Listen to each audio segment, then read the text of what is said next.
do the roll call. This is the roll call for the City Council and the Authority. Council Member Authority Member Johnson. Present. Mann. Present. Smith. Here. Vice Mayor, Vice Chair Christ. Present. Mayor Chair Paris. Here. We have a quorum. Vice Chair Christ. Could you call the Housing Authority, please? Roll call for the Housing Authority. Authority Member Harvey. Present. Mann. Present. Smith. Here. Vice Chair Christ. Present. Chair Zetto. We have a quorum. Thank you. Mayor Paris, should we make a motion to excuse Chairman Zetto? So moved. I don't know. I'm not on that committee. I'll second that motion. All in favor signify by saying aye. Aye. Okay. Thank you. She's excused. The invocation tonight is by Pastor Timothy Stroop of Crosswind Community Church.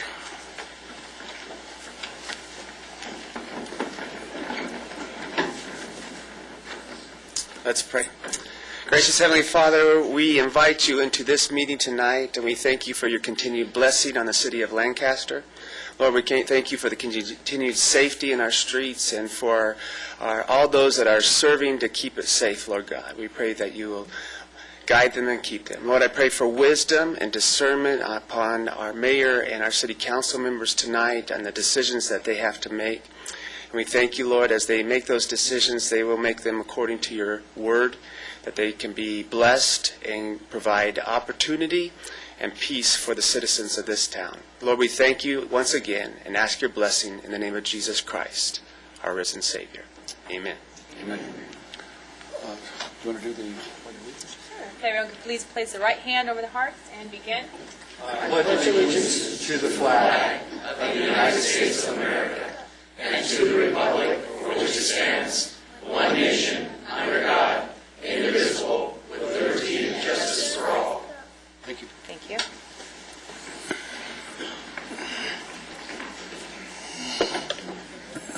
Okay, will you guys let me know when the sheriff gets here?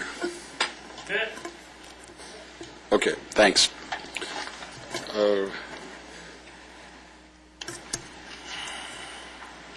Let's do the presentation for Art Thompson.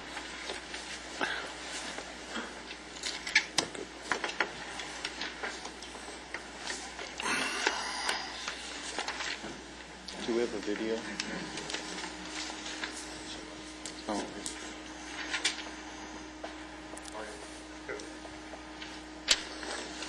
Okay, you guys, pay attention to this because we got a real hero here.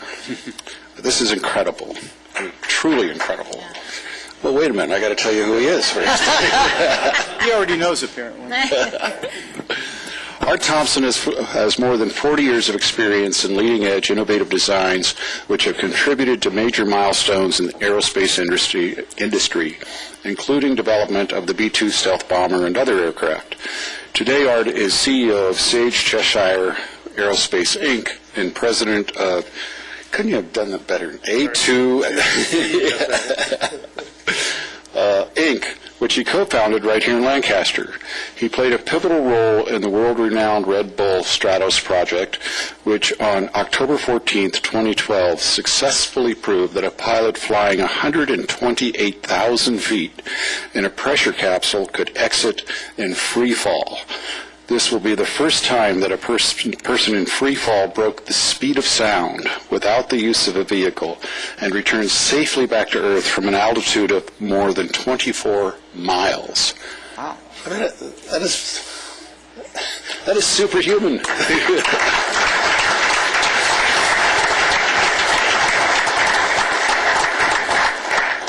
As technical project director for Red Bull Stratos, Art conceptualized and drove the design, engineering, and fabrication of the flight vehicle, including development of the life support systems, flight equipment, and flight testing protocol.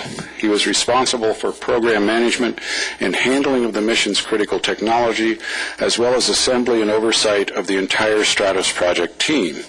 He is accustomed to unusual one-off projects and challenges such as building and flying the world's largest paper airplane for Pima Air and Space Museum, measuring more than 45 feet long with a wingspan of 24 feet. The paper airplane reached 98 miles per hour, flying over 1,400 feet above the ground level for just under 1 mile. That is not what I did in geography.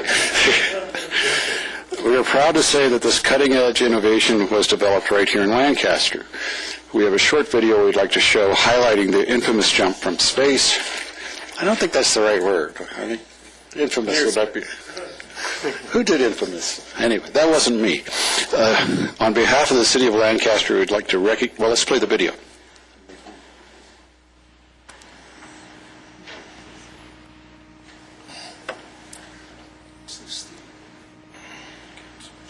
No, this is St. Church about the space capsule. We got to get Felix off the ground safely and not tear the balloon. And we need optimum conditions. So as the weather person here, we're going to be very, very, very picky in picking the right conditions. Felix has completed his physical. I've been working 4 years on the program. I believe in what Felix is trying to do, to test the next generation full pressure suit. And I'm just delighted to be a member of the team. This is Mission Control. At this time, Felix is departing his Airstream trailer to be strapped into the Stratos capsule.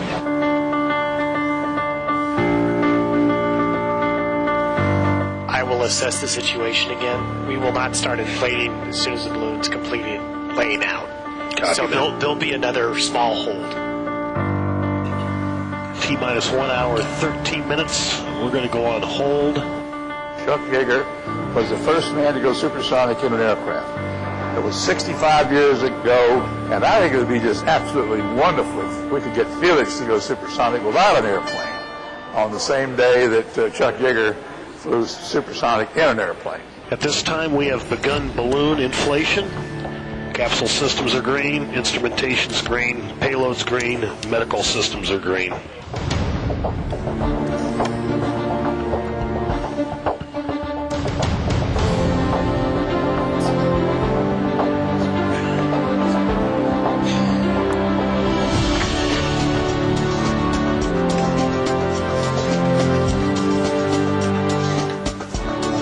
There's the release, and there's the applause, a successful rise.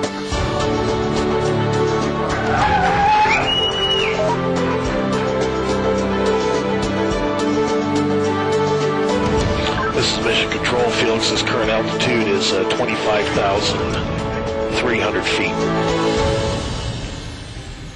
We're at 108,000 feet.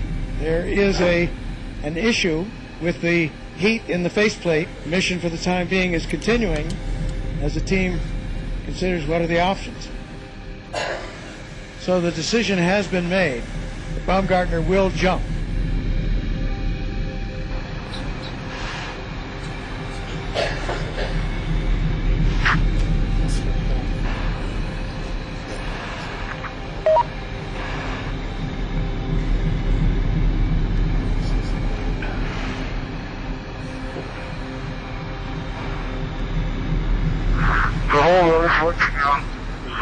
Sometimes it has to be up really high. How small you are. I'm going home now. That's amazing. We're away.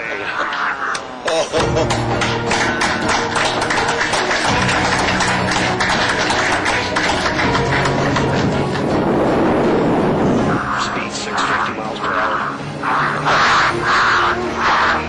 Speed 725. Speed 729.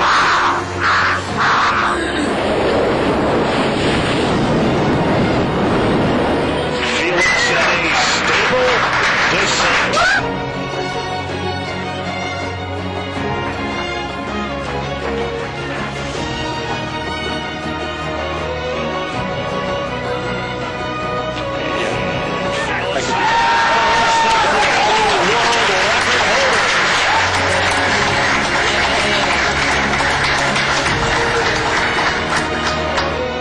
when you're standing out there on that step, on top of the world, you become so humble. At that moment, it's not about breaking records anymore.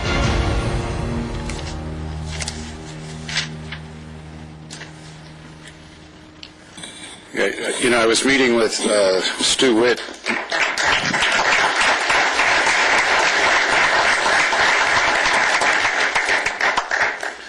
Stu Witt out of Mojave Airport, where they're doing a lot of this stuff, and we were talking about how in Lancaster there used to be a crackle in the air because of all the great things we were constantly doing. We were changing the world almost daily, and it's things like this that are restoring that to our culture.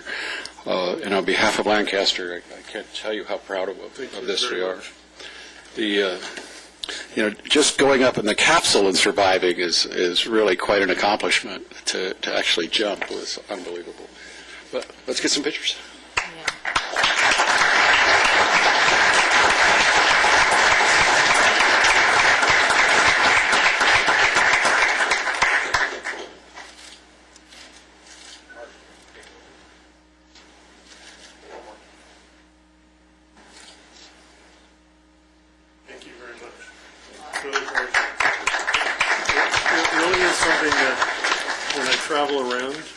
Tell the world that when I travel around and I talk about Stratos around the world, I really tell people that aerospace starts here. And wherever you go, if you go back to Massachusetts or Florida, all the people who have significant positions in aerospace, at one point or another, they're here. So, thank you. It's really an honor.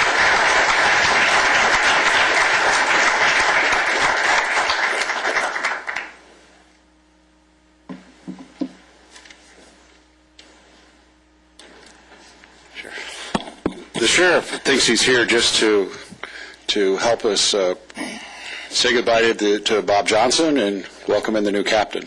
But we have something for you, so if you would come up. Whenever we get the chance to give Sheriff Baca an award, we do it, because nobody has done more for the Antelope Valley than Sheriff Baca. If it wasn't for him, this would not be the place we live in. It would have been far different. And it was the sheriff who had the courage, the innovation, and the confidence in us to do whatever was necessary to restore our community. And you oftentimes take heat. Just a little bit. And any way you slice the deck, there are some really bad people out there, and it is not something you do with kid gloves on. It's a tough job. It's an incredible administration problem, and you do it exceptionally well. And I don't care what the LA Times says, we love you. Thank you.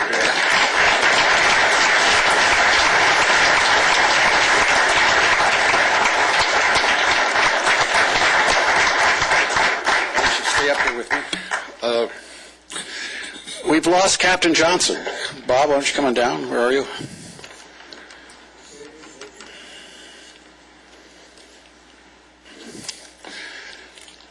I cannot believe you're leaving. I can't believe I'm leaving either, to be honest with you. This should be a sin. It probably is a sin. You have been an incredible captain to work with. And I remember before you became captain, I wasn't so sure that was going to be the case. I thought for sure, this guy's a Palmdale guy, You have been, really, I did. It's true. I was concerned, wasn't I? And the sheriff was telling me, no, you want him, don't worry about all that Palmdale stuff. This is the guy. And in fact, like I had any choice in the matter. But the sheriff is great because he lets you think you have some say in the. But the best thing that ever happened to us since I've been mayor was you becoming captain. You have done a superb job. We are that crackle in the air is even affecting law enforcement. If it's new, it's happening here, and you made that happen. And with that, I want to turn it over to the sheriff. Okay, thank you. Oh, wait a minute, I got something. Well, you got to give Bob his plaque. Yeah, got to get your plaque, too. Thank you.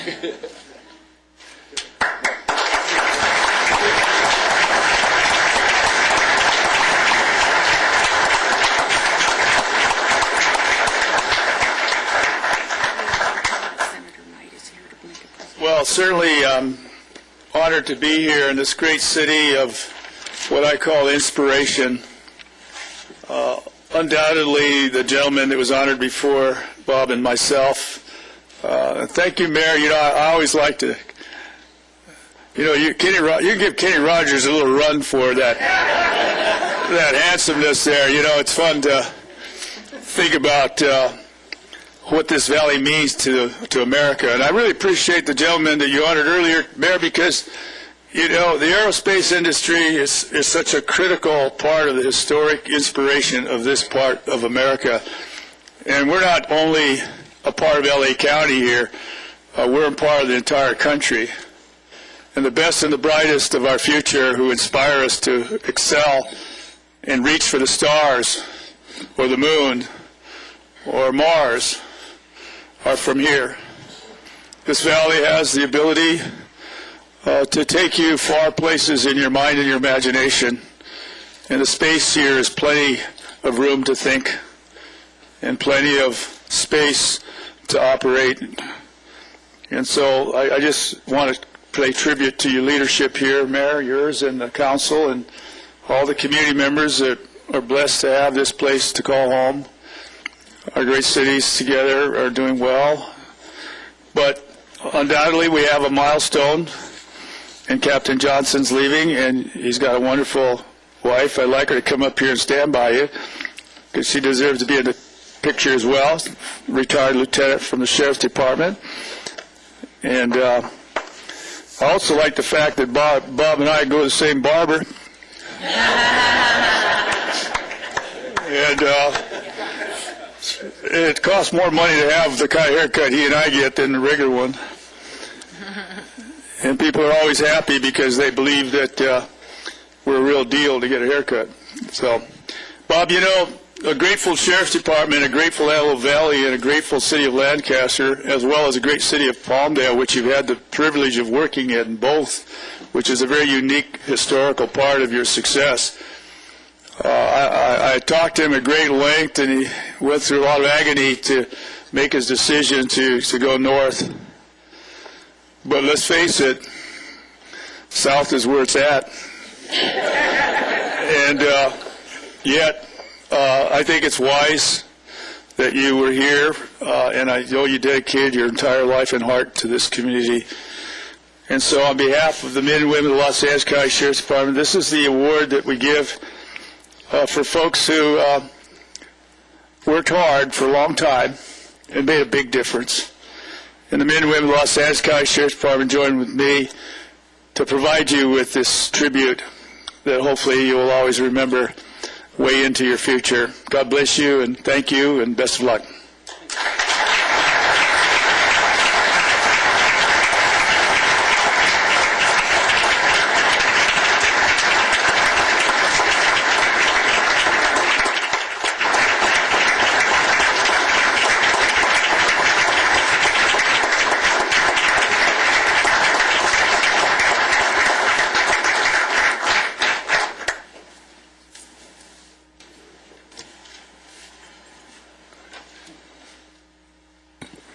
Thank you, sir. Mayor, council members, everybody. You know I've spoken to you before, but I do think it's important that you realize why I made a decision to move north.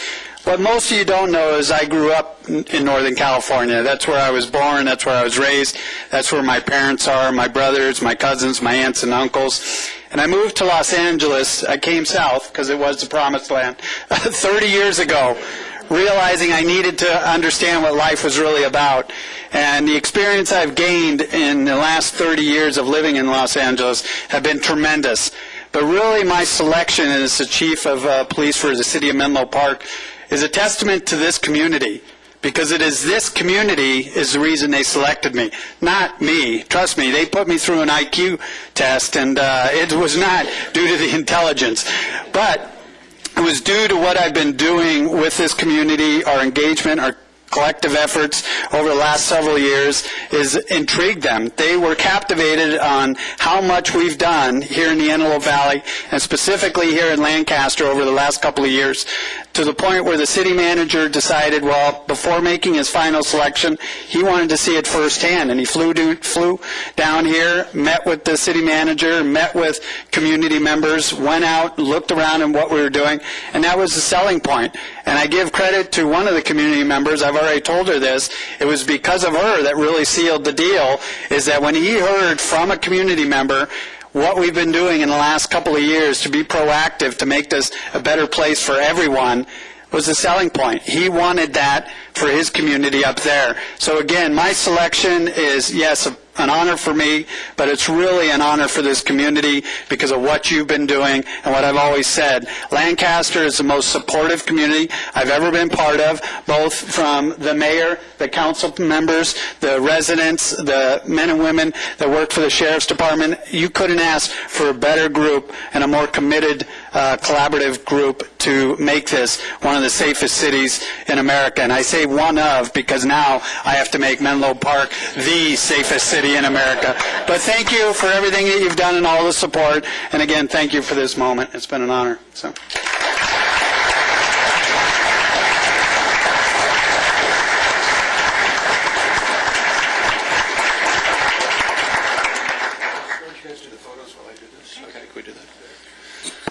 We also have some other celebrities. We have Senator Knight. Where's Senator Knight?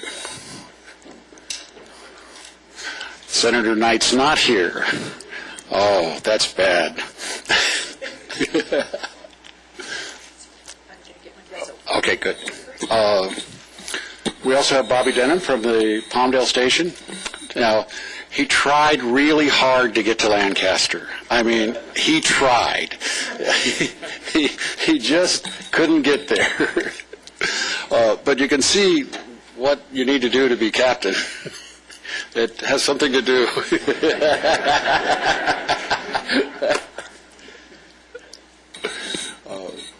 Okay. Thank you. Captain Johnson, if you could come up here.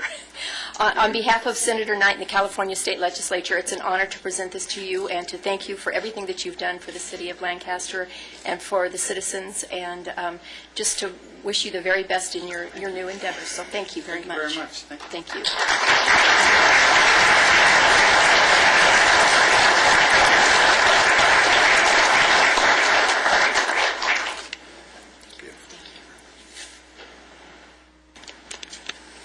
And whenever somebody leaves, somebody takes his place. And with that, I'm going to turn it back over to the sheriff. And I don't know what he's going to do about that hair thing. So.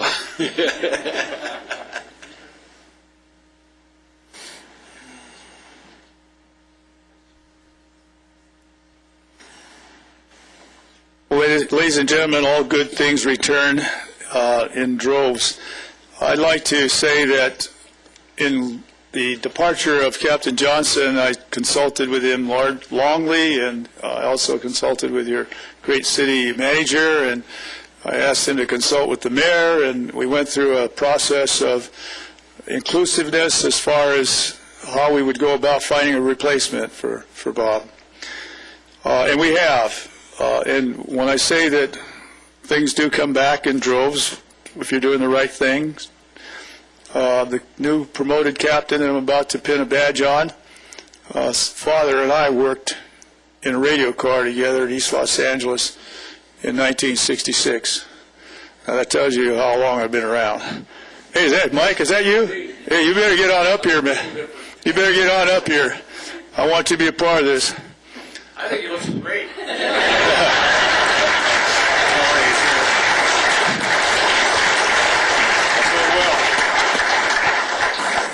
Kenny Rogers, too.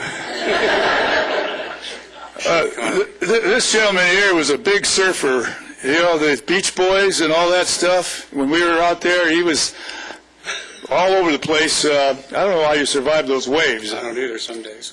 But I'm so proud of you. You raised a son that was unbelievably smart, and he's got a wonderful wife.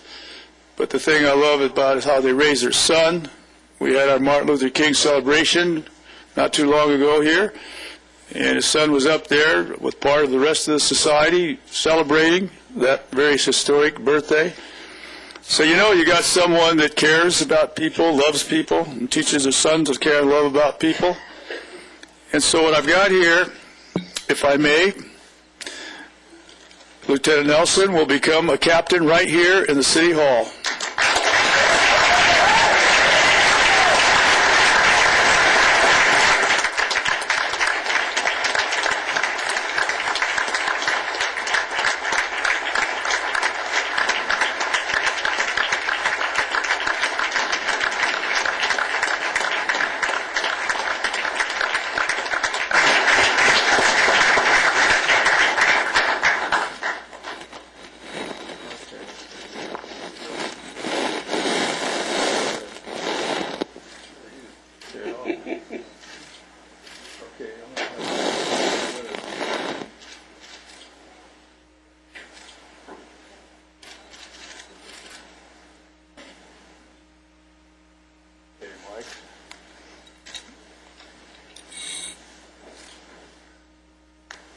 I'll tell you what, I'll save the badge for you. Okay, thank you.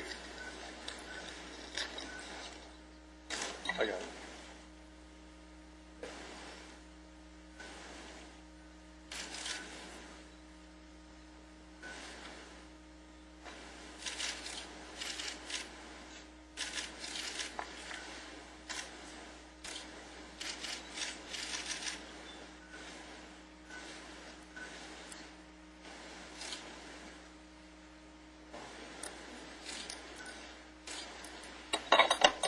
Mike, here you are, brother. Thank you, sir.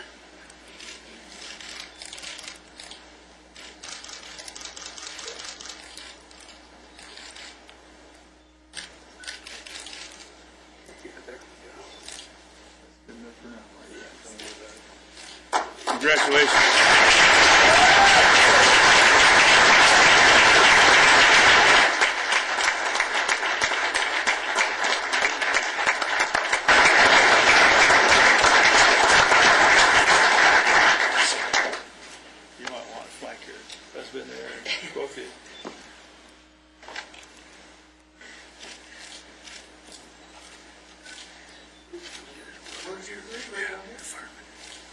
Right. Get on next to your brother there.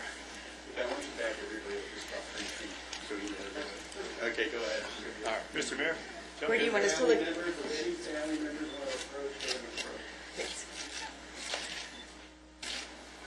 Down here, 1, 2, 3.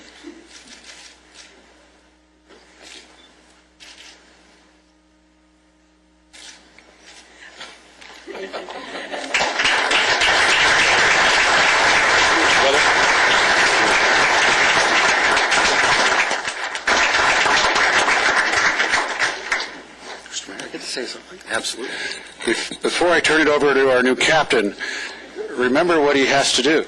He has to make Lancaster the safest city in America.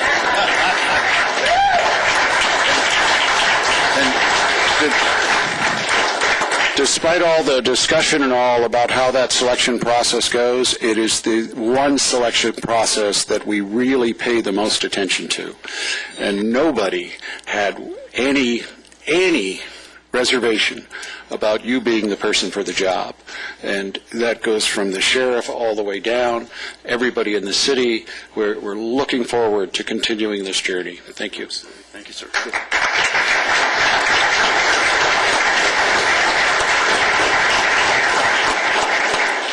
Sheriff, Mr. Mayor, members of the council, city staff, first off, I'd like to thank you. It's a tremendous opportunity. I can tell you that it's my plan to continue with the successes that my friend and mentor Bob Johnson began when we started here a couple of years ago. I think with the outstanding staff we have, that should be, I don't want to say easy, but definitely an attainable goal. For those of you that don't know me, I've lived in the Valley for 20, 25 years. Married to my lovely wife, Shauna, who has spent 26 years with the Sheriff's Department herself. It's been kind of the family business for a long time. My father-in-law with 34 years on himself. Obviously, my father we've already heard about. My brother, Brian, who went the fireman route. I don't know what got into him. And my bald-headed brother from another mother. Mo and his wife, Winnie, are our dearest friends. I'm really glad that you're all here to help celebrate this great occasion. And I do want to wish Bob and Christy the best and know that we'll be thinking about them. Thank you.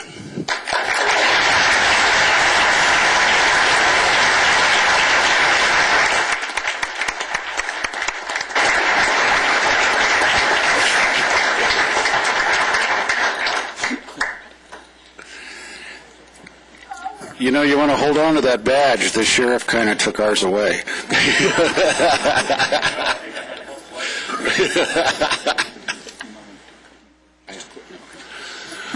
Okay, now's a good time to take a break. Sheriff, we want to thank you so much for coming and helping us with this celebration. So we'll be resuming in about 10 minutes. Okay? Thank you.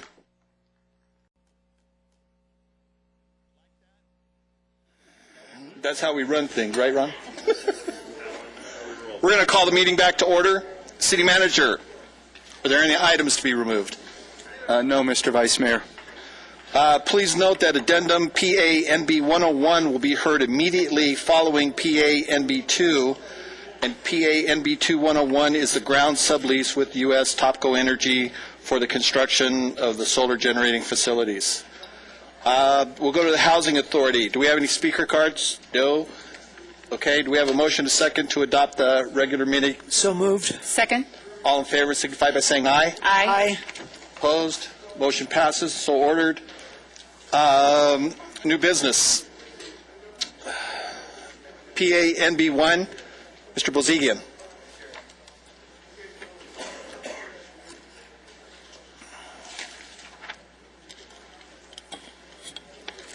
Do we have any speaker cards on that one? Thank you, Mr. Vice Mayor, members of the City Council. Before you today, staff is recommending approval of a revised 20-year ground lease with Somas for 34.41 acres immediately west of the James C. Gilley National Soccer Center. They currently have an option, Somas, on this property of $400 an acre, and as the project gets underway, they will be paying an annual rental fee to the city of $75,250 annually. That's $1.5 million over the 20-year period, which is in excess of the appraised value for the property. This is as a result of previous council action in October of 2011, approval of a master purchase and power agreement, and December of 2011, which was purchase of the option agreement. There have been two significant changes in the project. The first is that, in working with Edison and the program, it's been downsized from 6 megawatts to 3 megawatts, and also the price at which it will be sold to Edison has also been reduced. Again, I've talked to you about the numbers of it, and that is in excess of the appraised value. We recommend approval of this action and would be happy to answer any questions you might have. Anyone have any questions? No. We have 3 speaker cards. Michael Reeves.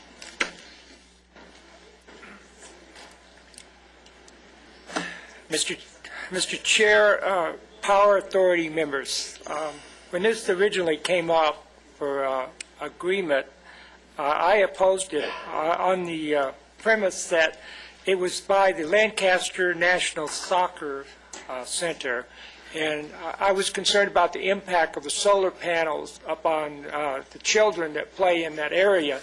If you recall, at the same time, the council expressed some concern about the Palmdale power plant, and I equated some of the problems with the power plant with this project, because we don't know the extent of the health problems that might develop because of this solar project. I think one of the reasons why this is being changed is that if you look at the attachment that goes with this deal was executed under the Lancaster Redevelopment Agency, and now it has to be done under the Lancaster Power Authority. And I'm sorry, though, that the Power Authority doesn't have a separate meeting prior to the City Council for something that like this that comes up. You can put charts up, you can put drawings up, and explain it to the public, and have a more detailed presentation and discussion of this, rather than a 3-minute presentation or a brief presentation by the city manager.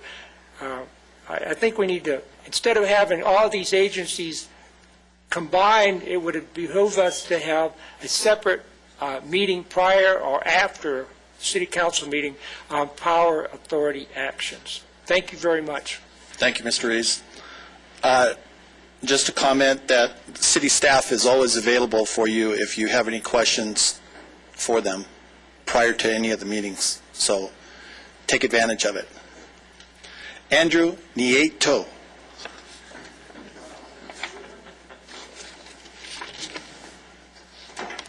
A-. You passed Spanish class.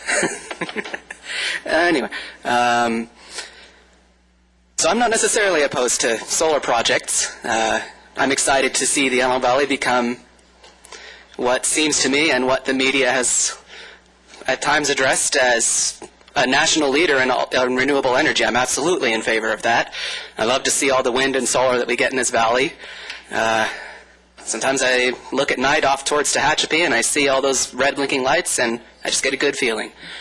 It makes me feel proud of my community. So in light of that, I just want to remind the council that any decision that they make in regards to open land in our community, please remember to keep in your hearts and in your minds the memory of our desert. We have such a beautiful desert here. I love our desert, especially the Joshua trees. Joshua trees, I think I can quite safely say, are the very icon of this valley. Right up there with the space shuttle, and now, hopefully, I would like to even see renewable energy become the icon of this valley. So I simply would like to impress upon the council to always, when making decisions about open land in Lancaster, keep in your hearts a special place for the open desert. Keep in your hearts a special place for the Joshua tree. The desert over by the Soccer Preserve is actually quite a good desert. It's got a lot of Joshua trees. It's a very good and very appealing place to drive through. So I'm not opposed to putting solar panels in that area. It's a personal, I don't want to use the word soapbox. It's very dear to my heart to always try to impress in the hearts of other people the value of our desert and our Joshua trees. So please, in all considerations of open land, always remember our desert. Thank you. Thank you. Thank you, Andrew. Jason Zink.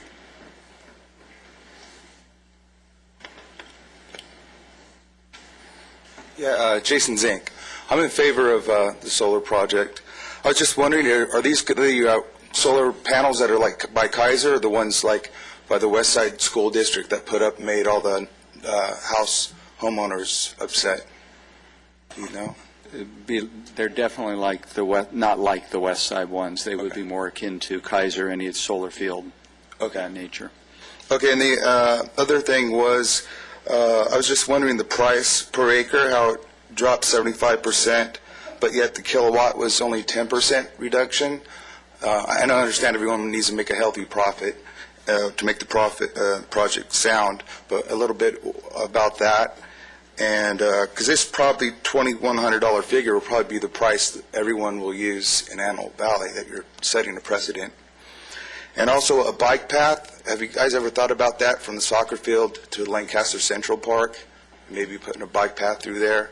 And you want to keep this area nice because you could put in the roundabout, which is $500,000 project on Challenger and L, and I know that's going to be probably the main drive going out to the soccer fields from people visiting. So that's it. And also about the desert, why don't you guys consider possibly buying that last 20 acres of the prime desert woodlands? And because once we lose that, it's gone. Huh? Do you own it? No. But it's just, once it really is that needed buffer from the housing tract, and you've invested so much money in the prime desert woodlands that 20 acres would make a big difference if it was houses. I mean, I walk the trails all the time. So, thank you. Thank you, Jason. Mark, can you explain what took place, what happened? Yeah, it's fairly simple. First off, in terms of the west side versus the others, I'm not an engineer. The location of these panels is not going to be anything like what he's talking about. The size of them, we'd have to. I don't know that off the top of my head. What he's talking about was the price. We look, whenever we do a deal with the city, we want to make sure that we have an appraisal by an MAI appraiser to make sure that we're selling for the right. But I think a way to look at this is going to generate $75,000 a year. That's akin to having a business in our community that generates taxable sales of $7.5 million every year for the next 20 years. That is not the economy will not negatively impact it, and it requires no city services. And we're putting that on a piece of land that is not a retail-ready piece of land. So this is by far the highest and best use for the city in terms of this. And if you take this with the one you're going to consider next, that's like having a business of $11.6 million a year of taxable sales using no city services. Thank you. Any questions? Ken? No, thank you. Do we have a motion and a second?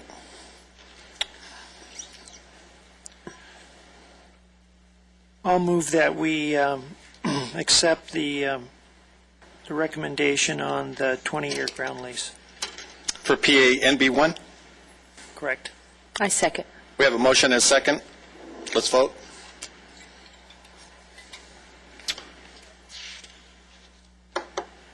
It's 4-0.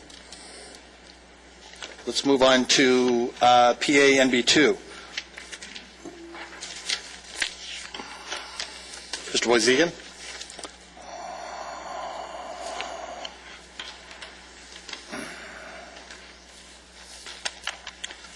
If you'd like, Mr. Vice Chair, I could probably give the same report for PA MB2 and 3 at the same, and PA 101 if you'd like. They're both with the same company. Is that okay with everyone? Yes. Sure. So this report will suffice for both. And just for the record, that is just the amendment to PA NB2, correct? That is correct. PANB2 sort of sets the stage for PANB 101, which is him. PANB2 is an addendum to the existing Master Power Purchase and Sale Agreement with U.S. Topco, which was exercised on June 28, 2011.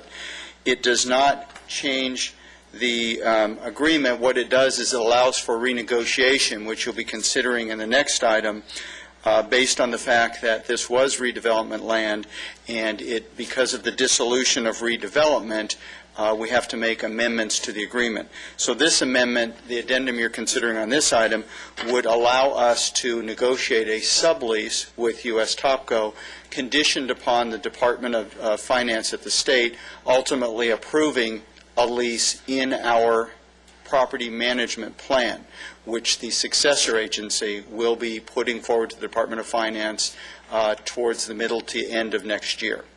So that's the condition. And then in PANB3, with that same condition... PANB 101? I'm sorry, thank you. PANB 101, with that same condition, this would be a ground sublease for the construction of a 5.5 megawatt photovoltaic solar generation facility of approximately 25 acres of 2 sites as indicated. The annual payment here would be $40,700 annually for a total of $814,000 over the 20-year lease. Again, I would characterize these sites as definitely not retail quality sites, yet the lease payments they would generate would be be pretty good for those sites. The Master Power Purchase Agreement and TOPCO has come before the council 3 times now, most recently December 13th, 2011, and we believe that the negotiation here is a fair and equitable price both for TOPCO and for the City of Lancaster, and we would recommend your approval and happy to answer any questions. Any questions? No. Any discussion? No. We have a motion and a second. Can we take both of these at the same time? I motion that we approve PANB, what is it? PANB 2 and PANB 101.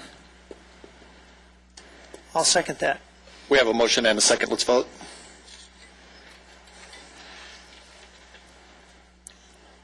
And it's 4-0. Okay. I'm going to turn this over to Allison Burns, the Deputy City Attorney. Good evening, council members.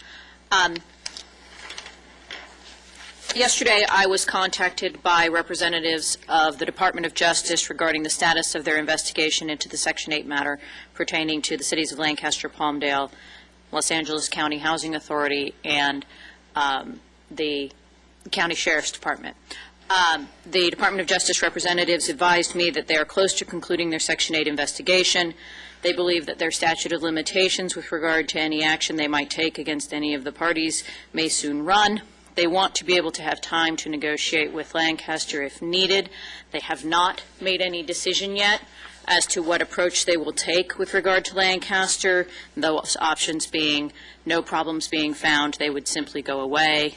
Second option being they suggest best practices for the city to undertake, or the third option being they find some conduct that they find troubling and they are authorized to file suit. They would then issue, in that case, a notice of suit and provide the city the opportunity to engage in settlement discussions to resolve the issues without litigation.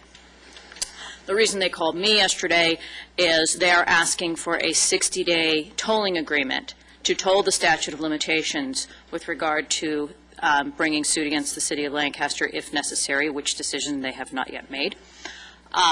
And when I advised them that the next available city council meeting for which a ordinary noticing of the agenda would be available was February 26th, they said that will be too late. They need a decision on the tolling agreement prior to that, or else they may be forced to file suit simply in order to avoid losing any claims they may have. Therefore, under the Brown Act, if all of the council members present vote that there is an immediate need to take action, which need came to the attention of the city after the agenda was posted, we can add this item on, and I would recommend that it be added on for closed session discussion. If you don't believe that immediate need has been presented, and you have all of the information I have from the Department of Justice on that topic, despite my intense efforts to get them to explain to me why February 26th was too late, they were not able to provide me any further information other than it might be too late. They simply, the best description they gave to me is that it is a very large ship that is very hard to steer, and once it starts going in a particular direction, it is hard to stop, and that their processes require that we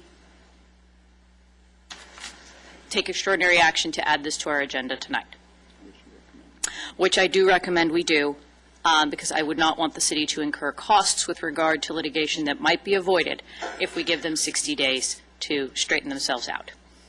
Mm-hmm. So you're suggesting that we take it under closed session? I am suggesting that you add onto the agenda an item with regard to potential litigation pursuant to the Brown Act with regard to the Department of Justice and Section 8. Add it to the agenda for closed session. You need a unanimous vote in order to do it. Motion for that? Yeah, you need a motion. I'll move that we add that to the agenda showing a urgency. I'll second that. We have a motion and a second to add it to the closed session. All those in favor, let's vote.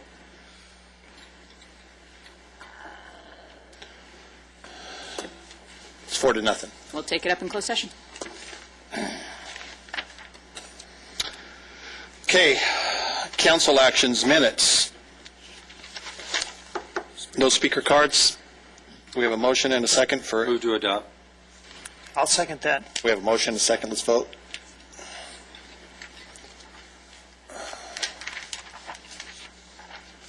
It is 3-1 with Sandra Johnson abstaining.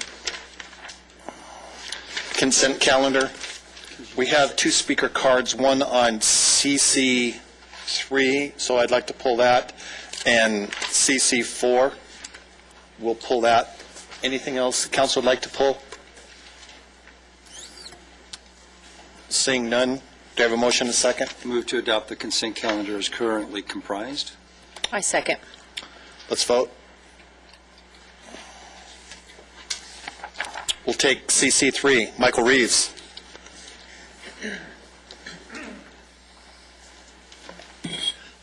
Vice Mayor, Council, staff, ladies and gentlemen.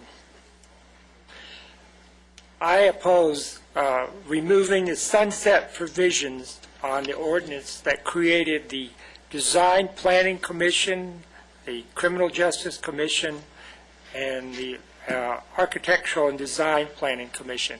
The reason I oppose removing the sunset provisions is that I hope someday that we'll have a full-time paid council. I know you do duties that equate to full-time, but you're not full-time council people per se, and that these commissions, the duties that they do, will go back to the council and the council committees.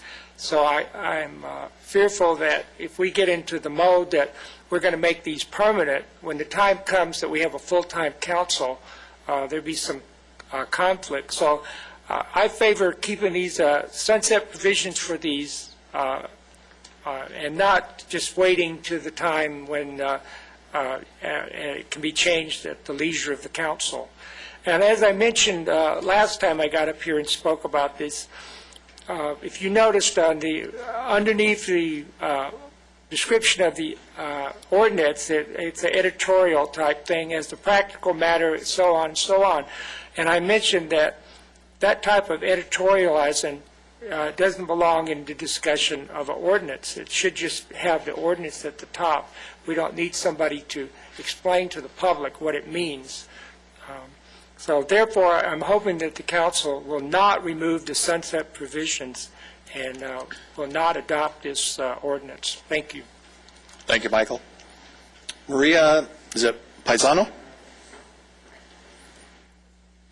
I just had some questions about this with it says the destruction of records, and I'm just wondering exactly what you mean by which records that you're referring to.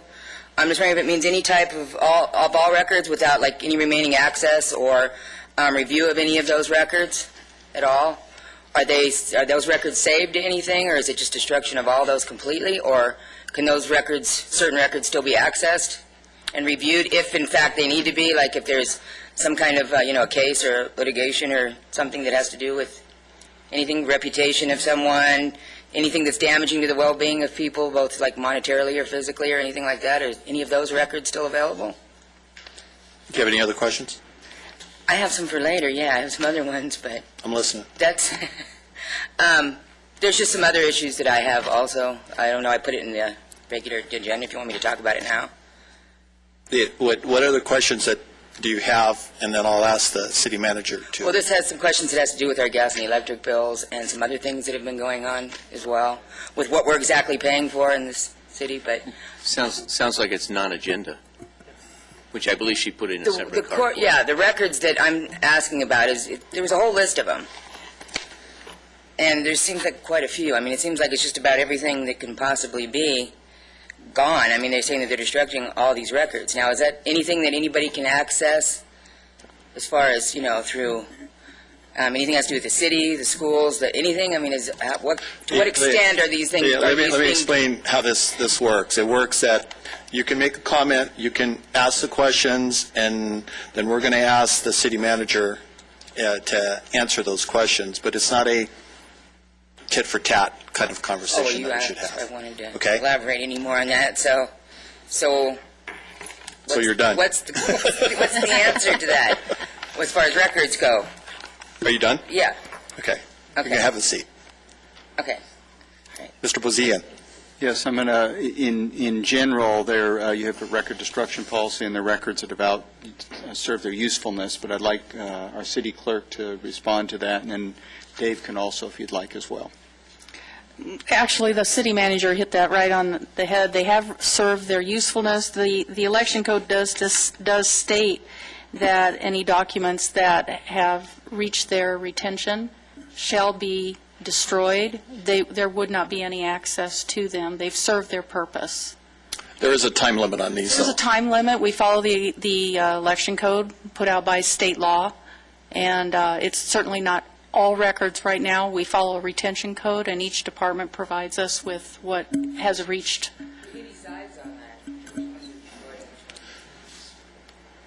Go ahead. No. Were you done? Yes. Mark? No, I don't know if Dave wanted to add anything. I think they both have pretty well hit it on the head. There's a records retention policy adopted by the council in 2000 that identifies the older records that are being destroyed at this time, and it's to retain kind of a sensible records management policy for the city, and the records being destroyed are those that have absolutely no use any further. And it's something based on the policy that we've considered and adopted over time. So this isn't something new. No, it's not something new. It's been done every year, forever. Okay. And Marie, if you need to speak on the non-agendized items, you need to fill out a card because you don't have one for the. But you. If you want to speak on a non-agendized item, you need to put another card in. Just a heads up. Okay. We have a motion and a second for CC3 and CC4. I'll second that. Let's vote. Can we get it in? Approve CC3, CC4. New business, NB1. We don't have any speaker cards. Do we? It is a report. I would say I think it's worth it. Robert Neal.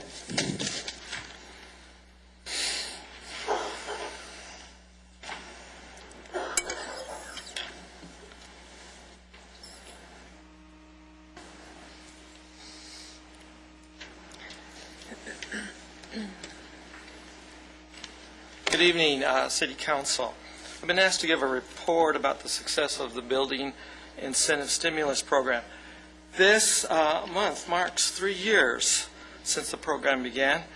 As of a couple weeks ago, 38 commercial industrial projects took advantage of the program. 634 new housing permits had been issued. The housing alone added $147 million worth of new investment in our community. We collected $7.8 million in fees. The program accomplished many positive things in a time that was very difficult. Tonight, I'm going to focus on the housing aspects of this program. The economic downturn hit our community particularly hard. High unemployment, particularly in the construction industry. Large number of foreclosures, significant property value drops. Builders walked away from their construction, and we were left with over 30 tracks that were partially completed. Efforts to fence and board up and to coerce holding companies to maintain and complete construction were just not enough. City Council's approval of the Building Incentive Stimulus Program in February of 2010 provided the help needed for developers to go and complete work. The program, just as a reminder, was a 25% reduction in the city's impact fees. Tonight, I want to show you photographs of impacted neighborhoods. Some of them are rather dramatic. Go through the job creation numbers caused by the housing construction and review revenues generated for the city. This is a neighborhood near Quartz Hill High School. with construction that had been abandoned in February of 2009. That year, I walked the track with a builder, and he couldn't make the project pencil. I'm going to use this track to illustrate problems that were helped fixed by this program. I will also show transformations of neighborhoods. This is that same track today. Homes are occupied, and what you see is cars and driveways. It's difficult to secure abandoned construction. It's one of those situations where, quite honestly, we need builders to take ownership and complete the work. The stimulus program helped builders do that. This is the same street today. When builders left, they left extensive amounts of building materials. The house on the right, I believe, is the same house that's on the left side of this photo. There was a lot of cleanup that's been done. Builders left behind amazing amounts of things as they walked away from these tracks.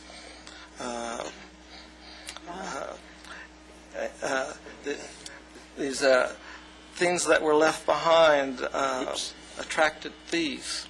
This here shows stripped insulation left from a copper theft. Some of the common things that we found in abandoned tracks were holes that were punched in drywall and kicked down doors, broken windows, graffiti on walls. Other things that we found were evidence of habitation, homeless people who had occupied these partially constructed houses. Wood was gathered and fires were set. And also, unfortunately, children often find their way into these abandoned tracks, and they build things like ramps and forts, and they lose their toys. Many of the same issues that I just showed you existed to some degree in all the tracks that we had to deal with. The incentive program helped us rid ourselves of many dangerous places. Let me show you some other tracks before and after pictures. This track is adjacent to the college. If it wasn't for the street, it'd be touching the college property. The house at the end of the street had its windows covered. We asked the sheriff to investigate. They found kids from the apartment next door. This is what that tract looks like today. There are people living in every house. This is Bella, sold by Lancaster High School. It had 2 model homes. This one, and if you could see a little bit clearer, you'd see doors that have been kicked open and a lack of a garage door. This is what it looks like today. The other model home, busted windows, looks like this today. This track had streets that were constructed, and the surrounding walls were tagged often, and there's lots of debris on the pad sites. This is what it looks like today. On the east side, we had a partially built-out track with people living in homes. This is one of the models for the home. I remember approaching it, and people came out to ask a question why I was there. It was easy to enter this model home because the door had been kicked in. And we walked in and we saw this. The lights had been pulled down. The thief was preparing to steal them. Water heater had been stolen, toilet has been stolen, lots of things been taken. Today, this is that model home, and that's the model, and now it's the home. On that same track, the perimeter landscaping was trashed. This is the perimeter today. The original development had this the street in it that the neighbors called a drag strip. They complained about people coming on and dumping. This is the street today. It's been built out. It has drought-tolerant landscaping and solar panels installed in the building, on the houses. This is the dumping that occurred. It's now been cleaned. I also wanted to show you this particular kind of track, one that doesn't have construction on it, because this program helped this track too. This is what it looked like from the ground in 2009, and this is what that track looks like today. It has put a lot of people to work. Today, there's been 14 tracks have been fully built out, 7 more are under construction, and another 12 have finished out the partially built homes and been cleaned up and waiting for new construction to start.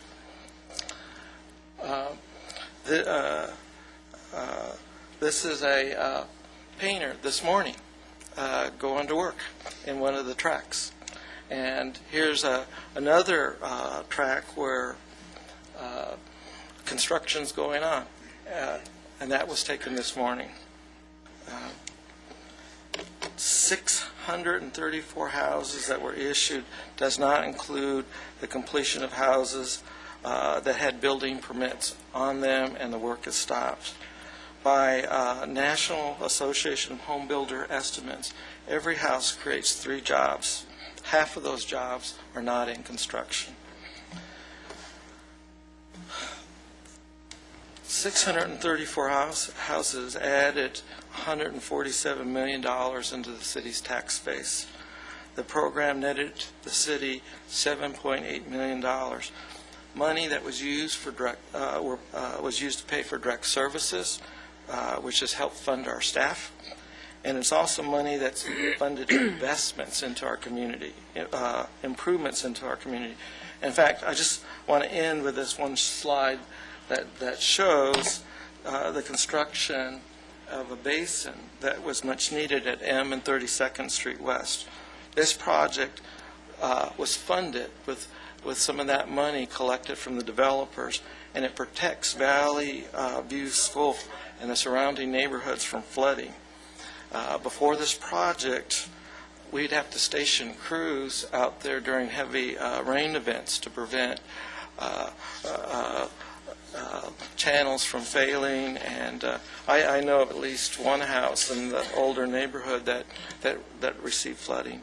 So I want to conclude with this, that this program has done a lot of good things, and I want to thank the City Council for encouraging and approving this program.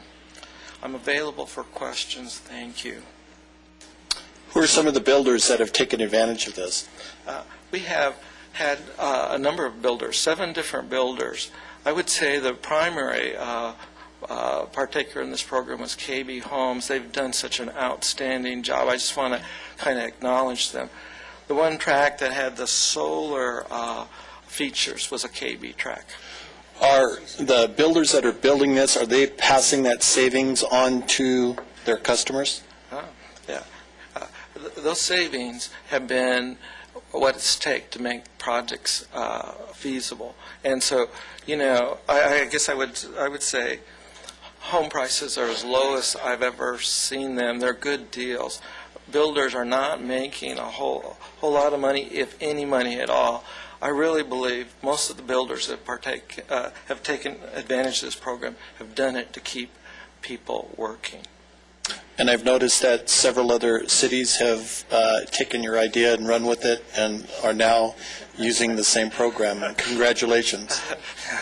Thank you. Thank you. Robert, I have one other question. Wendy's. Yes. What are we going to do about that? Do we need to give them an incentive? Wendy's was, I believe, an insurance issue, and we are working with the owner to get the demolition started here, and I expect to see that done shortly. How long does it take? Here's my question. Here's the thoughts that I've been getting. If we're holding our citizens responsible to keep their homes clean and Lancaster a presentable place, why aren't we holding that business responsible?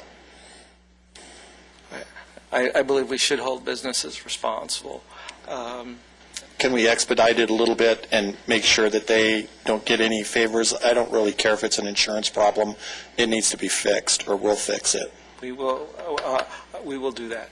Thank you, sir. Thank you, sir. Any other questions? No, I agree with you, Marvin. I think it's been long enough for the insurance to do what they need to do to find out what their response would be. So I think we, the City of Lancaster, have given them plenty of time to come up with a result. Thank you. But thank you. That was amazing. Thank you for sharing that. Great job. NB2, we're going to have Shannon Dow and the president of the Boulevard Association, Jill Cooper, come up and tell us. Welcome. Thank you, Vice President of the Boulevard Association. Good evening, City Council members. I'm here with Erica Albee, who is the Vice President of the Boulevard Association, and Jill couldn't be here tonight. She is a woman of many talents. She's also the owner of All About Fitness and the chair for our Wedding on the Boulevard Committee, which she'll be talking about in a little bit. So we were asked here tonight to give you an update on the PBID. As part of the budget process during the last year, you set aside some funding to fund Civitas Consulting, which is a consultant to help us form a property-based improvement district in the downtown area. So we're here to give you an update tonight on that process. Here you can see the transformation that the Boulevard has gone through in the past couple of years. So we've gone from a downtown that had vacancies, that had other issues, to a thriving downtown that has not only attracted 50 new businesses, but has won national awards for its success. The PBID is The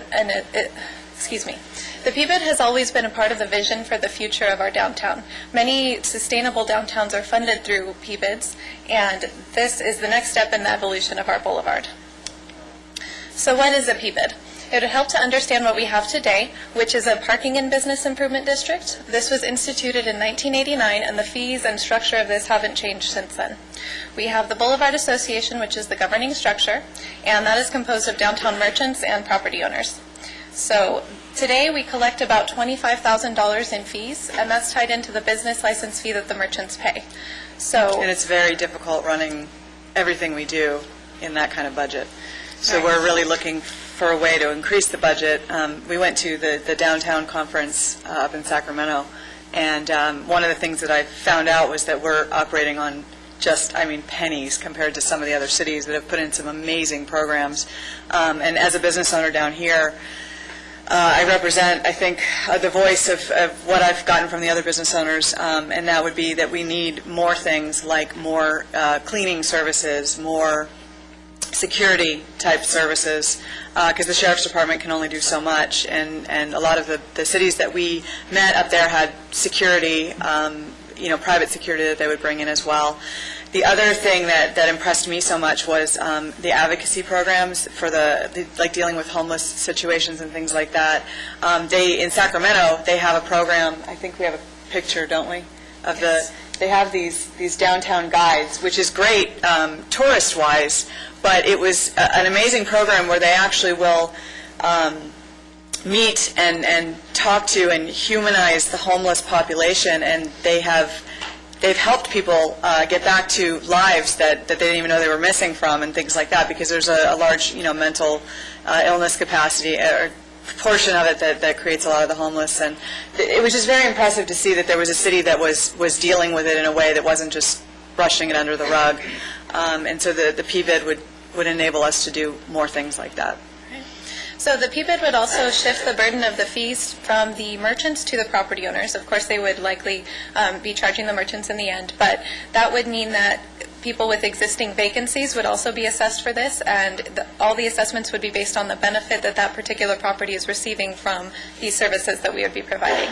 The estimated budget is planned to be between $250,000 and $275,000, and it will fund a variety of services that our members have been asking for the past couple of years, including, as Erica mentioned, the downtown guides and security that could handle quality of life issues. Would you like to talk about that? Well, more marketing and promotions. We've started, and I guess I'm at the end with the wedding, but we've started trying to do more with what we have as far as creating events and things that will bring people to our businesses, because ultimately that's the goal, is to have people shopping down here and eating down here and going to the gym down here. But we can't do everything we want to do with the limited funds that we have. So another thing that the PBID services could provide is advocacy, in terms of if those people do need assistance filling those vacancies, we could have economic development efforts that go out and recruit the specific target tenant mix that thrives in a downtown. So that could supplement the city's efforts for business attraction and retention here in the downtown area, and be employed solely by the Boulevard Association to represent their interests. It actually possibly could provide us with an employee that would, be a boulevard manager type of a thing, which we do not have now. And the burden of all of this, while I'm happy to do a lot of it, and so are the other members, but we all have full-time jobs and businesses we're trying to run. So having somebody, and not dumping everything on Shannon, having somebody that could take some of that burden would be really nice. So this slide illustrates some of the other communities that have taken advantage of PBIDs as a funding resource. They're a widely used resource for sustainable funding. This would protect, we have a lot of downtowns that have a one-time investment like we've done here with the revitalization. Often PBIDs even fund those revitalizations, so our community has a real head start on some of those other communities because the city has stepped in and done that for them. However, all of these are PBIDs now, and there are approximately 200 total operating in California today. They enjoy a 99% renewal rate. So every time this happens, the property owners are asked to verify that this is what they want. They have a voice throughout the process to define what services they want provided.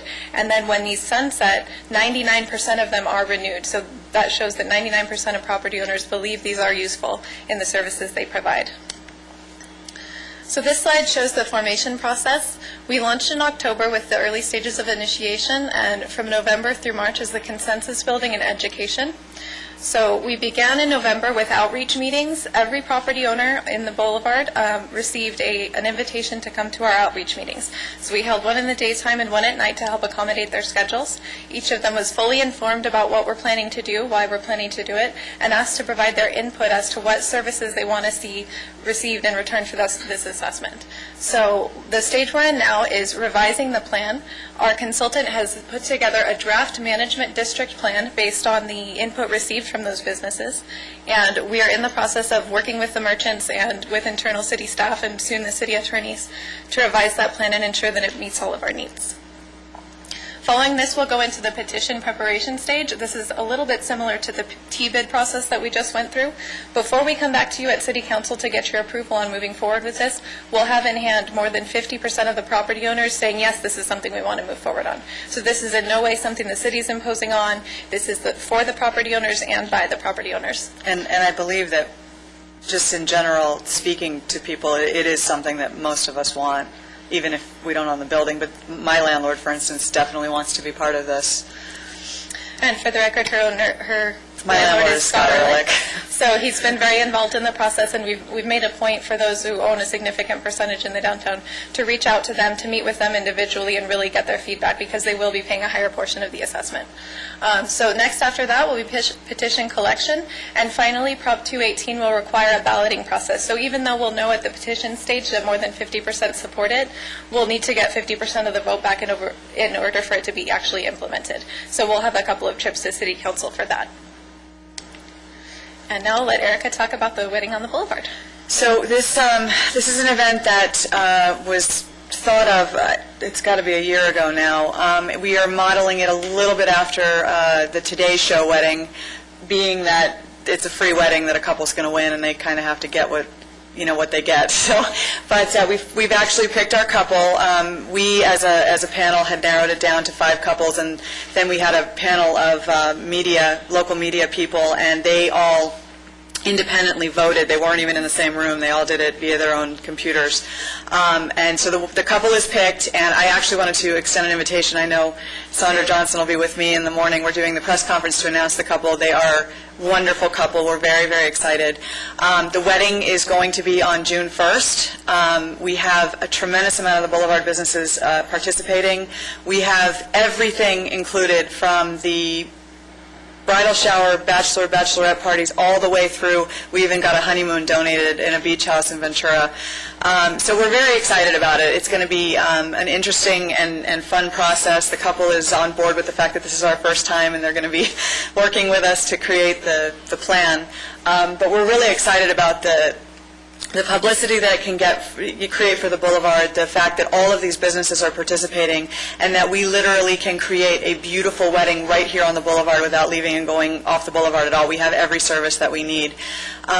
So we're very excited about it. I hope you all tune in and vote frequently, because all of the aspects of the wedding will be voted on by the public, culminating in a really fun event on June 1st for a lovely couple. We're happy to answer any questions you may have.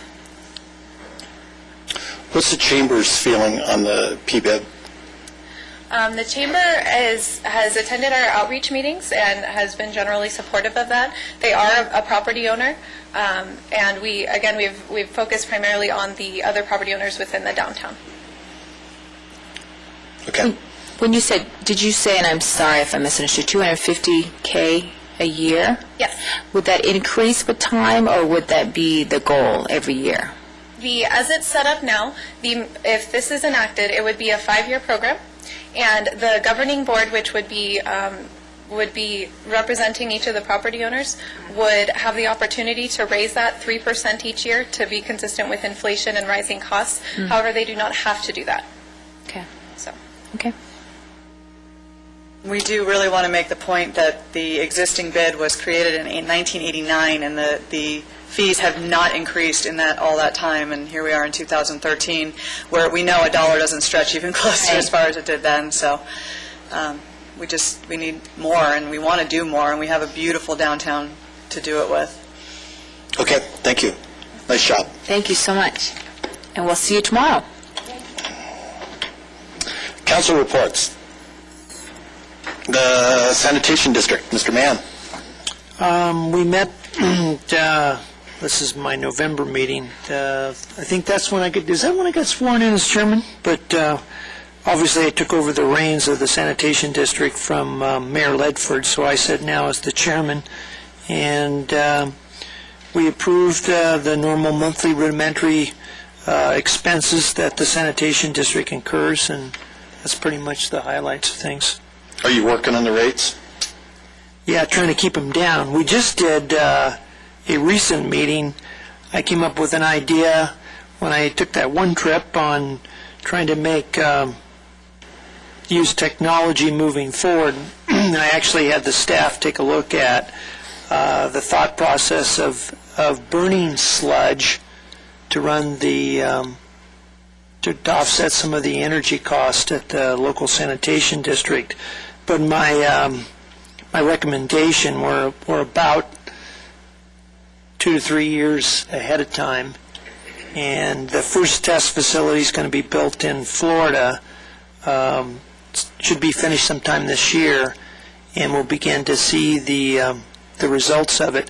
When they currently looked at that recommended technology, the sludge is currently being hauled to Central Valley, and we're getting obviously some slight income. When they did the math, with the way current technology is, we would be about $200,000 a year upside down. So we need a little more information, but hopefully the idea closer.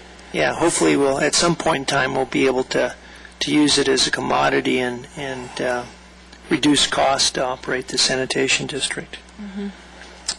That concludes my report. I'm going to let you do the report on the AVTA for the buses, too. Okay. Well, You can talk about the buy local. yes, we got a campaign about buying local. If you're familiar with the buses running around town, we had some discussion about trying to make sure that as a operating body here in the Antelope Valley that we continue to, and I'll have to say I fully support Mr. Christ here, because we've, as two sitting members, we've continued to drive home that when we can keep things local here as a body in regards to Antelope Valley Transit Authority, that we try to honor and as many times as possible award contracts to local vendors here in the Antelope Valley and specifically Lancaster. And I know that we had a heated discussion here just recently about potentially outfitting an emergency center. So I think they fully understand our position. And what was the vote? What was it about? Well, I think that that's where the vote was taken. I think you and I voted against it because there was some discussion about whether we should award it to a vendor out of state versus potentially giving a local vendor that was located in Acton the contract. So I think we were at the backside of that vote.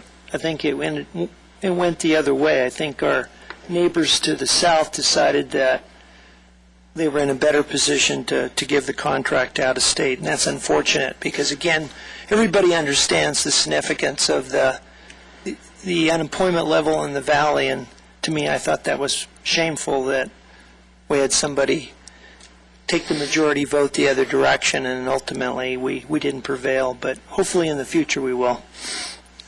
Just to make it clear, what took place was the AVTA received a $100,000 grant for an emergency vehicle.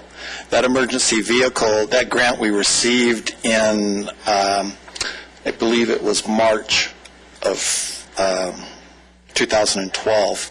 The Board of Directors directed staff to go in with the search and rescue, the fire department, the CERT, and coordinate with them so we could have a vehicle that could be used, and we could use the transportation money for the search and rescue for the fire department during emergency responses.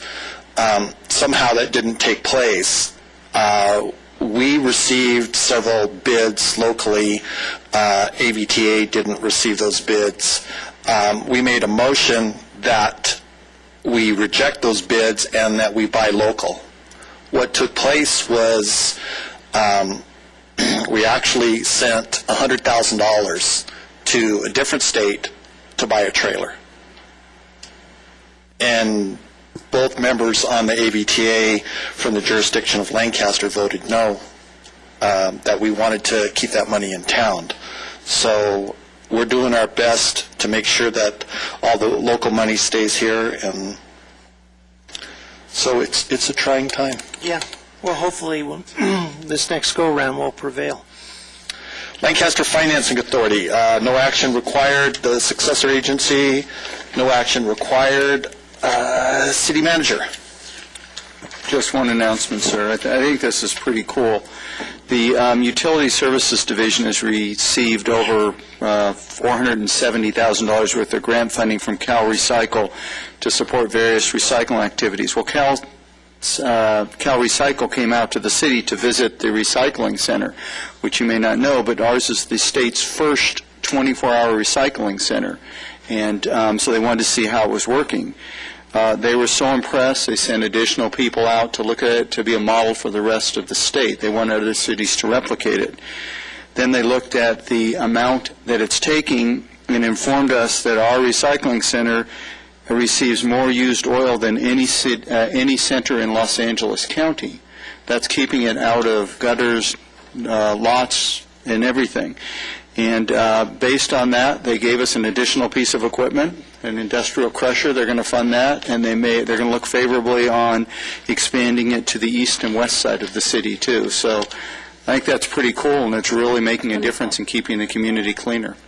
Can you give us a quick overview of where it's located and how it works? It's at the City Maintenance Yard, which is Avenue H and roughly 7th Street West.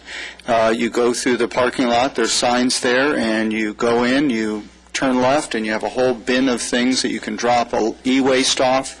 You can e-waste, which is computers, cell phones, etc. You can drop other hazardous material off, like oil, and you just drive right out. We then use that. We actually use that, sell it, and that provides additional funding for city services. It's very convenient if you're cleaning your garage any day of the week, any time. You just fill your pickup up and drop it off. Very nice. Good job. City Clerk. Ladies and gentlemen, this is the time for you to address the City Council on any items that are not on the agenda. You'll find speaker cards at the back of the council chambers. We ask that you fill them out completely so that if the City Council, the City Manager, and City staff will have your contact information and be able to get in touch with you. As much as we appreciate your request to make comments before your 3 minutes begin, please understand your time begins when your name is announced. Individual speakers are limited to 3 minutes. If you choose to ask a question during this time, any response by council does not extend your 3 minutes. When you approach the podium, you'll see 3 lights. The green light comes on when your time begins. The yellow light comes on when you have 30 seconds remaining. And the red light comes on when your time is up. We ask that you be considerate of the allotted time to allow other speakers to have their 3 minutes as well. Following this procedure will allow for a smooth and timely process for the meeting. State law prohibits the City Council from taking action on items not on the agenda, and your matter will be referred to the City Manager. Thank you. Andrew Nieto.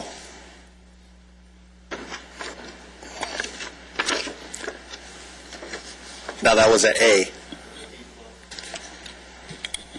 Actually, it was a little better. Maybe a 97 instead of a 95. Thank you.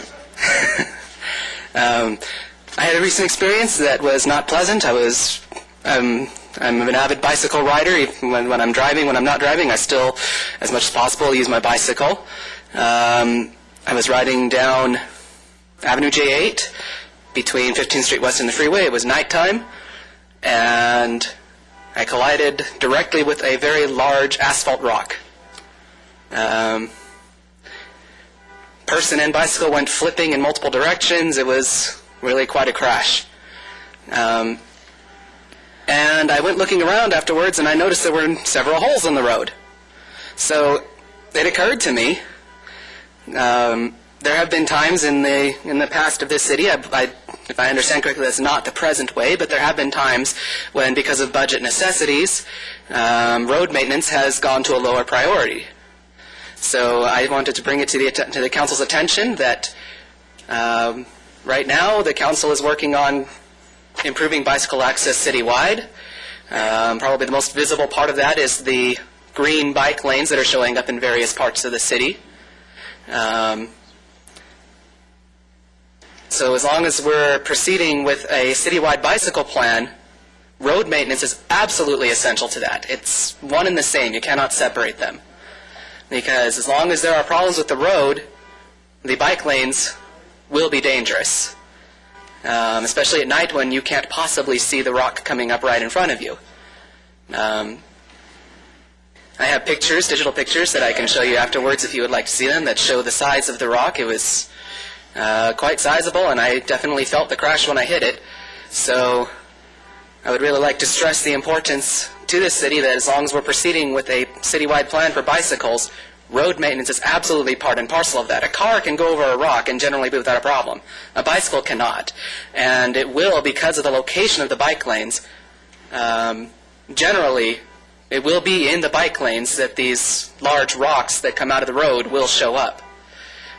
Street cleaning does a pretty good job of that, but that's only twice a month.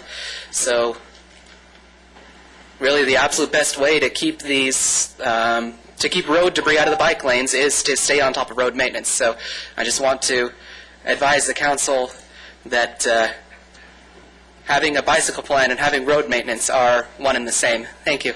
That was at J8 15th Street West? Yes, J8 between 15th Street West and the freeway. Okay.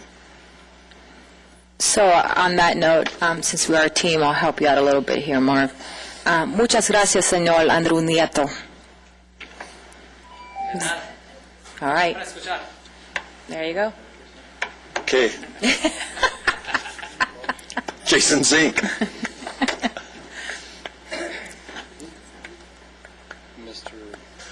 Jason Zink. I was just wondering, on the lease of the property for the solar facility, would it also be reassessed once the solar panels are there and the city get more money also from property taxes? Or did they not receive anything? That's just a question.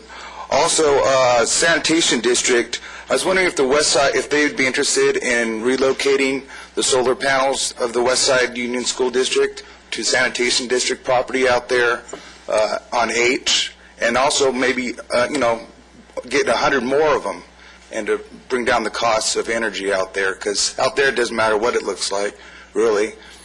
And so it might be something that could benefit the community. Also, I was at the Revitalization Commission, and they were talking about how parks, people aren't using them, and because they think maybe it's because people don't feel safe.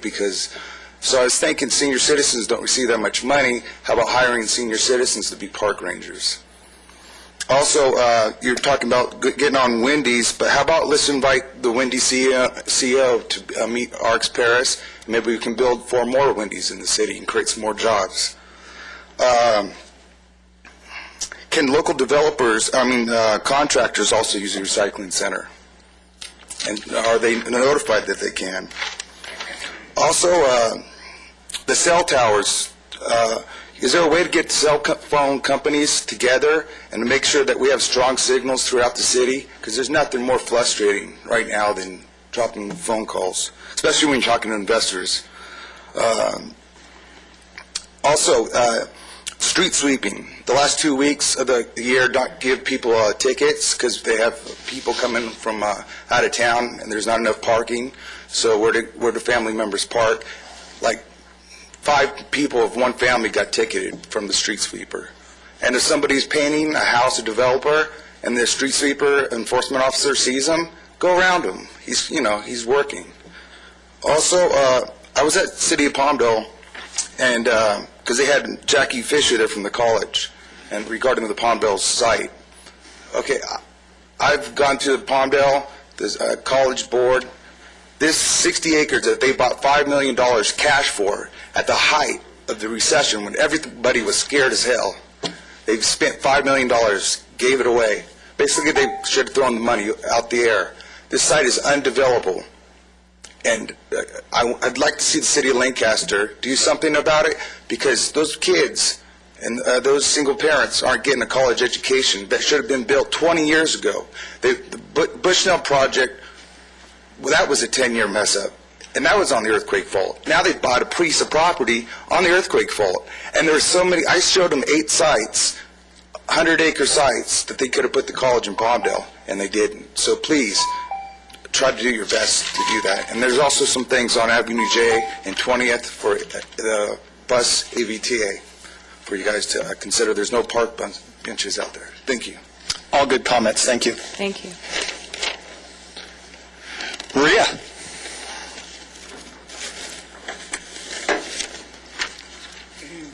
Being that I lived here my whole life, those pictures of the houses were pretty sad. Both the creation and the destruction aspects of those, and people losing their homes and stuff. It's pretty saddening to see those. I was here because of our gas and electric bills in our neighborhood have been extremely high. And this has happened before. Like, we've had these problems before in our neighborhood where for certain months, we were paying $500 gas, electric bills, and they're saying there's nothing wrong. And I'm just wondering, if we're paying for different projects that are going on in the valley through these, or what's going on, because they are out of control. It's a lot of people in our park and in our area.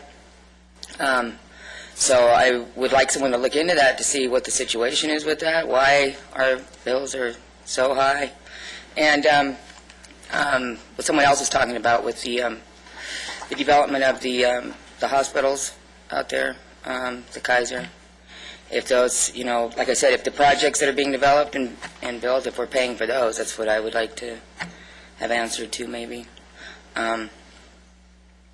You want to know if your gas bill is subsidizing Yeah, those certain being projects that built. are going on, like a lot of these solar projects and things, if that's the reason why our bills have went up so much. It's a real quick answer. No.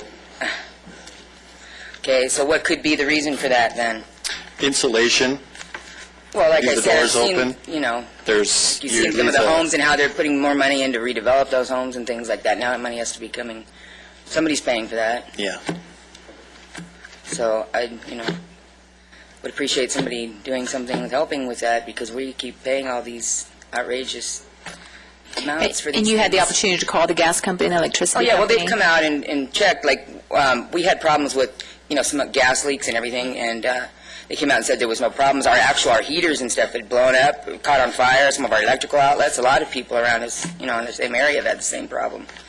And what they did is, when I was at home, they just changed out the meter, and we never got to, have anyone check it or find out, And like I said, as far as, the gas smell and all that, they came and checked and said that, they'd fix those, there was no problem. At that time, we were paying $500-600 a month bills.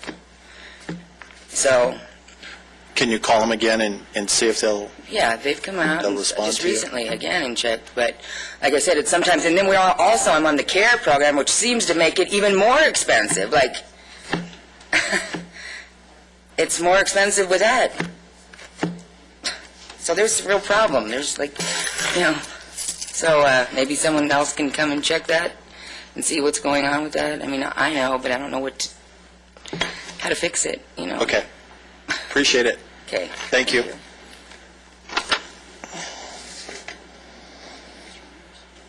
Okay, we're going to go into closed sessions and conference with legal counsel and existing counsel. We did add that for the Justice Department under, this part will be Government Code 54956.9A.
Mr. Vice Mayor, members of the council met in closed session under Government Code Section 54956.9A to receive status reports and give direction in connection with the Waterhouse versus Lancaster case, Doe versus Lancaster, Palmdale versus Lancaster, Lancaster versus the Housing Authority, Antelope Valley Allied Arts versus Lancaster, and